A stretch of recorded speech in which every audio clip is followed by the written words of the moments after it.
नमस्कार दोस्तों। आज आपका वीकेंड मुझे उम्मीद है अच्छा जा रहा होगा। ये वीडियो है एक वीकली रैप। बहुत समय के बाद हम हिंदी में इसको कर रहे हैं, तो बहुत इम्पोर्टेंट मोड़ पे है मार्केट, और इसलिए मैंने सोचा कि इस बारी हिंदी में रैप करते हैं। तो चलिए शुरू से स्टार्ट करते हैं कि S&P 500 में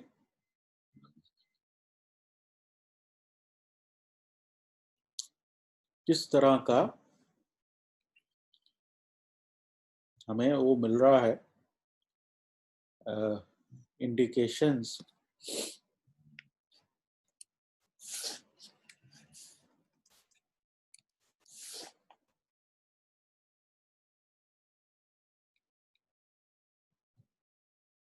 तो ये हैं S&P 500। यहाँ पे हमने फिबोनाची लेवल्स लगाए हुए हैं। तो ये यहाँ से लेके यहाँ तक जो डिक्लाइन आया है उसकी रिट्रेसमेंट कहाँ तक हो सकती है, ये देखने का मुद्दा है। फिलहाल अगर आप पीछे देखें तो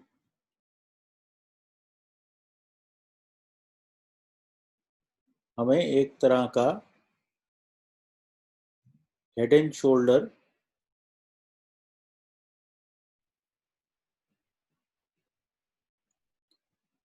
यहाँ भी नजर आएगा।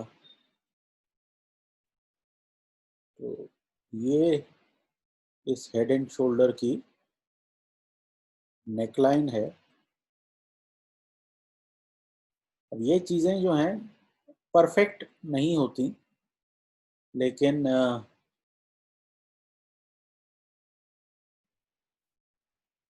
ये एक आपके मार्केट के व्यू को ज़रूर दर्शाती हैं।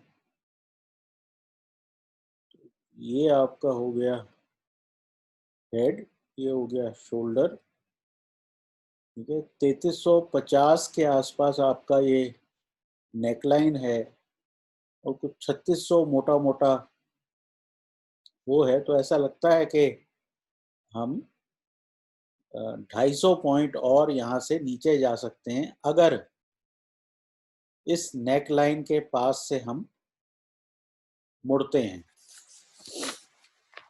सारी दुनिया के बाजारों में जो रैलीज आई हैं फ्राइडे को, मुझे वो short covering, dead cat bounce, pull back, ये सारा कुछ लगता है।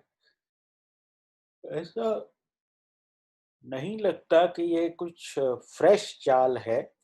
क्यों? क्योंकि मेरे हिसाब से उसका समय अभी नहीं आया है। और उससे मतलब ये है कि कभी भी अनसर्टेनिटी में सस्टेनेबल रैलीज नहीं होती। अभी यूएस इलेक्शंस की अनसर्टेनिटी बाकी है, और फिलहाल उससे पहले रैली आना, और वो भी सस्टेनेबली, मुश्किल लगता है। नैस्डैक थोड़ा सा आउट परफॉर्म कर रहा है, इसने नए लोज नहीं बनाए। बट यहाँ भी अगर आप देखें तो आपको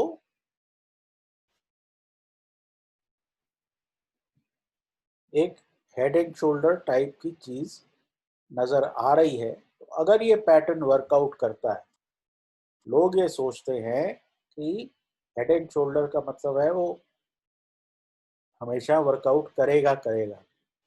ऐसा नहीं होता। अगर वो वर्कआउट ना करे तो ये पैटर्न बहुत बार फेल भी होता है। लेकिन मेरे हिसाब से अभी ये फेल नहीं हुआ है, और यहाँ पे हम नैस्डैक में 12,400 गए थे ऊपर,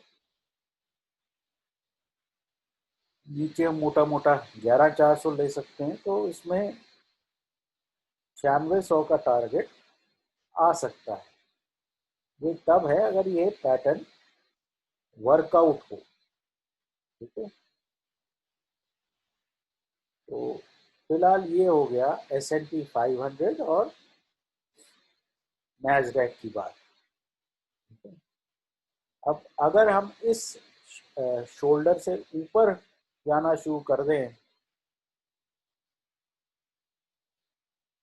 जो कि यहाँ पर है, तो ये पैटर्न आप बोलेंगे कि ये फेल हो गया है। ठीक है, तो हर चीज में एक एग्जिट होना जरूरी है। ये व्यू इसमें है। S&P 500 में भी अगर हमें सिमिलर लेवल चाहिए हो तो वो आएगा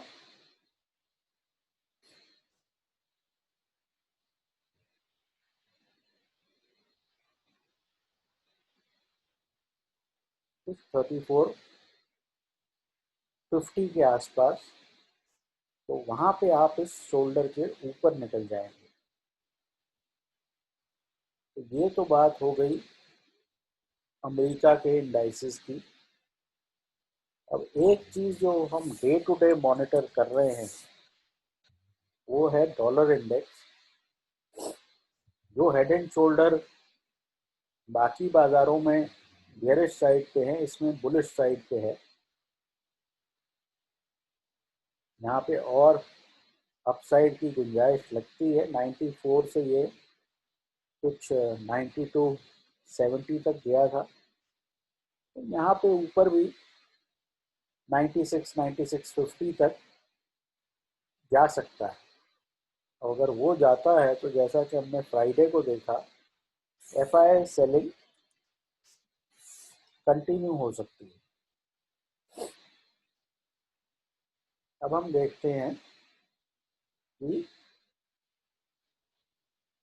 निफ्टी पे क्या व्यू निकल कर आ रहा है। निफ्टी में कुछ लोग कह रहे हैं कि यहाँ पे 10,800 पे बॉटम हो गया है। कुछ लोग कह रहे हैं कि ये जो है ट्रेडिंग बाउंस है। ठीक है? तो मेरे हिसाब से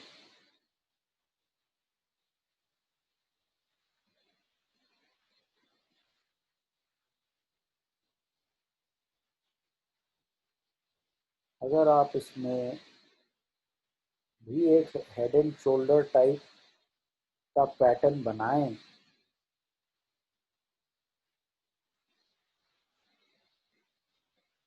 तो यहाँ पे ये 10,800 है।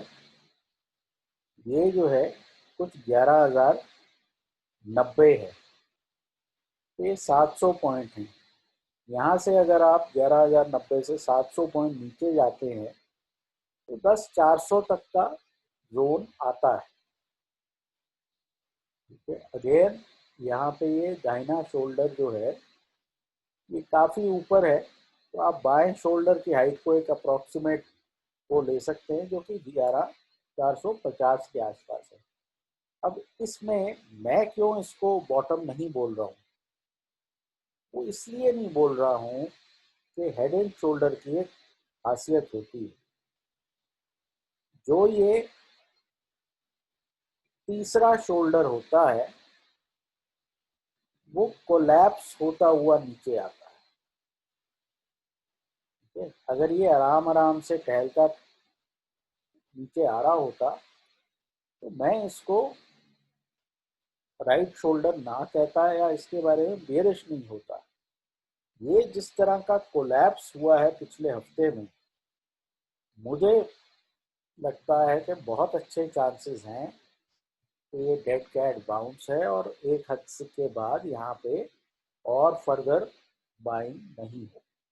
ये एक व्यू है और आपका ये 11,100 तक के नेकलाइन को रिस्पेक्ट कर सकता है। ठीक है, अगर हम इसमें वीकली चार्ट देखना चाहें वीकली चार्ट में भी आप देखेंगे कि जबरदस्त गिरावट पिछले हफ्ते में हुई है, अगर हम बस एक दिन को छोड़ दें तो फिर ऐसा लगता है कि इतनी बड़ी गिरावट के बाद आपको थोड़ा बहुत ये साइडवेज टाइप की चीज मिल सकती है, लेकिन फर्दर गिरावट हो सकती है। ये ट्रेंड लाइन हमने यहाँ से बनाई थी, ये ट्रेंड लाइन के ये बहुत इजीली नीचे बंद हुआ है। ठीक है, मंथली की बात करें, पहला महीना ऐसा हुआ है मार्च से, यहाँ पे मंथली सेल सिग्नल आया है। तो फिर से हर चीज कंफर्मेशन पे बेस्ड होती है, तो अगर 10,800 दोबारा जाना शुरू होता है तो ये एक आपको मंथली डिक्लाइन यहाँ आ सकता है। देखिए, फ्राइडे की रैली इतनी जबरदस्त लगी हुई थी, क्यों? तो क्यों? शॉर्ट कवरिंग बेस थी। शॉर्ट जो है सबसे पहले कवर करता है।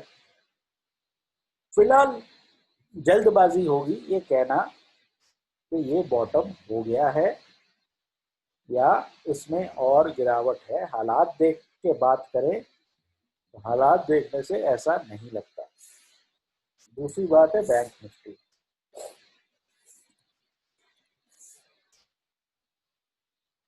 बैंक निफ्टी में मॉरेटोरियम का केस है, जो कि 28 को उसका फैसला आना है।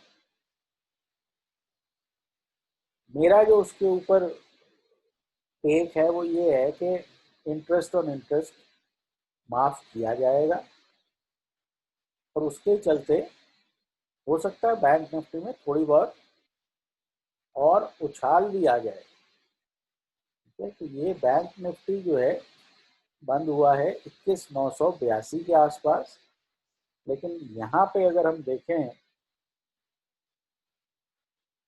तो ये एक बड़ा जबरदस्त कंजेशन जोन है। ये एक ऐसा ट्रैफिक जैम है जो कि आसानी से क्रॉस नहीं होगा। नीचे आने के टाइम भी हम यहाँ रुके थे कुछ 21,900 के आसपास, ऊपर जाते हुए भी हम 21,600 से 21,900 तक इस एरिया में हमें रुकना चाहिए। लेकिन बैंक निफ्टी में केस बड़ा मुद्दा नहीं है, इसमें से पैसा बाहर निकल रहा है और वो पैसा बाहर निकलता रहेगा, क्योंकि जो लोग धीरे धीरे उनकी पेइंग कैपेसिटी खत्म हो रही है वो वापस नहीं आएगी। तो इसकी वजह से मेरे ख्याल से बहुत कोई लंबी रैली नहीं आएगी। एक तो कुछ ना कुछ कंसेशन बैंकों को, बोरोअर्स को मिलेगा, और दूसरी बात, मोरेटोरियम अगर आप बढ़ाओगे तो उससे हालात सुधरेंगे नहीं।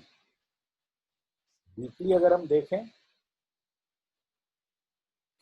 वीकली में भी अभी बहुत क्लियर पिछला हफ्ता बियरिश रहा है। सिर्फ एक दिन आप 600 पॉइंट ऊपर गए हैं। अगर हम देखें तो ये खुला था 21,978 और ये बंद हुआ है 20,982। तो अभी भी ये 1000 पॉइंट नीचे ही बंद हुआ है। बैंक निफ्टी में भी ये क्लियर ट्रेंड लाइन के नीचे अब चल रहा है। तो मेरे हिसाब से मुझे नहीं लगता कि ये बहुत कुछ जो है इसमें पॉजिटिविटी है। बाउंस वगैरह आ सकते हैं, इसमें कोई डाउट नहीं। बैंक निफ्टी ने इस महीने, पिछले पूरे महीने को लाल से कवर कर लिया है। मेरे हिसाब से ये बहुत एक ऊपर से अंडरलाइन जो टोन है वो बियरिश हो गई है। तो मंथली, वीकली, डेली, हर जगह आपको एक बियरिश टोन नजर आ रही है। डॉलर इंडेक्स के भी हिसाब से आ रही है, S&P 500 के हिसाब से भी आ रही है। तो मोटे तौर पे अभी और गिरावट बाकी है, अनलेस प्रूवन अदरवाइज। तो प्रूवन अदरवाइज कैसे होगा? अगर हम ये 11 100 से 200 तक का जोन जो है वो तोड़ देते हैं, तो आप कहेंगे कि शायद जो है अपर साइड में ब्रेकआउट आने का स्कोप है। अगर हम पिवट देखें तो पिवट में 11,130 पे पिवट है अगले हफ्ते का निफ्टी में। तो 11,130 के ऊपर आप on a weekly basis bullish होने की कोशिश करेंगे। बैंक निफ्टी में 21,162 के ऊपर आप बुलिश होने की कोशिश कर सकते हैं। डेली बेसिस पे हम जो है ऑलरेडी मंडे के पिवट जोन से ऊपर आ गए हैं। इसमें निफ्टी का डेली है 10,992 और बैंक निफ्टी है 20,825। तो दोनों ही उसमें डेली में थोड़ी सी अपसाइड आ गई है, बट ये देखने की बात है कि कहाँ से वो अपसाइड समाप्त हो जाती है और वापस जो है हमें गिरावट देखते हैं। तो फिलहाल शॉर्ट जाने का आपको इंतज़ार करना चाहिए और लॉन्ग मेरे ख्याल से जाने में बहुत ज़्यादा सेफ्टी नहीं है। स्पेक्टेकुलर रैलीज आपको मिली हैं, बट ऐसा नहीं लगता कि ये रैलीज ज़्यादा देर तक चलेंगी। अब कुछ हमने स्टॉक्स चुने हैं मंडे के लिए। पहला स्टॉक है वैरॉक इंजीनियरिंग। वैरॉक इंजीनियरिंग में पीछे बहुत तेज़ उछाल आया, करेक्शन हुई, 200 से ये वापस मुड़ा। तो यहाँ पे लगता है कि आगे ऊपर के टारगेट्स हो सकते हैं। अगला है मुथूट फाइनेंस।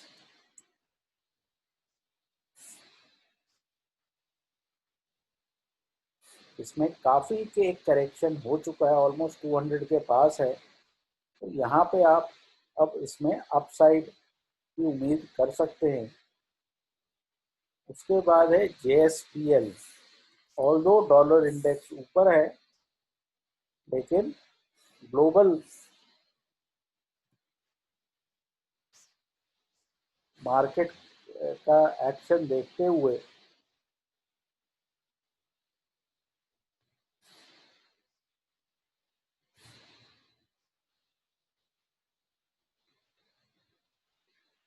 टू हंड्रेड के बिल्कुल पास आ गया है। तो यहाँ पे भी खरीदारी के बारे में सोचा जा सकता है। फिर है प्रेस्टीज एस्टेट।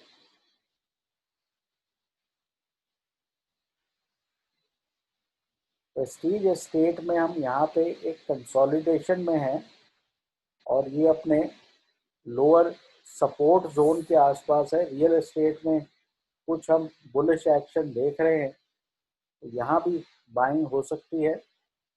और फाइनली हमारा है मदरसन सुमी, क्योंकि जब भी विश्व बाजार में थोड़ी तेज़ी होती है तो इसमें भी तेज़ी आ जाती है। यहाँ भी ये काफ़ी 3-4 दिन से करेक्शन में था। 200 पे एक पॉजिटिव बार बनी है, इसमें भी आप खरीदारी कर सकते हैं।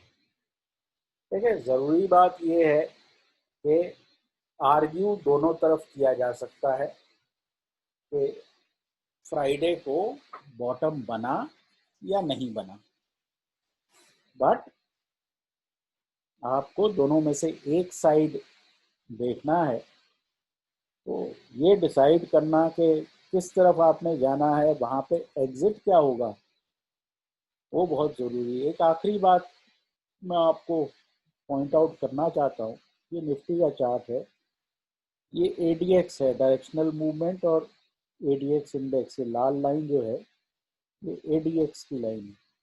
और ये लाइन जब भी ऊपर की तरफ चलनी शुरू होती है, ये डेली चार्ट है, तो ये एक मजबूत ट्रेंड दिखाती है। तो एडीएक्स जो है फिलहाल आपको एक स्ट्रॉन्ग डाउन ट्रेंड की तरफ इशारा कर रहा है। सिमिलरली बैंक निफ्टी में भी आप देखें